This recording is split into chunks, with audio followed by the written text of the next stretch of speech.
போனதில்ல ஒன்னாலதான் கண்ணே ஒன்னாலதான்.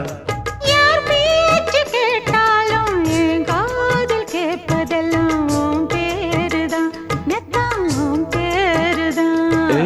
இத்தனை நினப்பு என் மேல இருந்தும் எட்டி போகலாமோ? கட்டுப்பாடு இருந்தும் கட்டிக்கு முன்னே ஒட்டிக்கொள்ளலாமோ? முத்தமிட்டா மோசம் என்ன உண்டாகும்? சத்தமிட்டா உன் நிலைமை என்னாகும்? புது அழையால அரைச்சு தொண்டையில தான் நினைச்சு மாமன் கிட்ட பேச போற மணிக்கணக்கா. தூண்டாமணி விளக்க தூண்டி விட்டு எரிய வச்சு ஓ முகத்தை பார்க்க போற நாள் கணக்கா.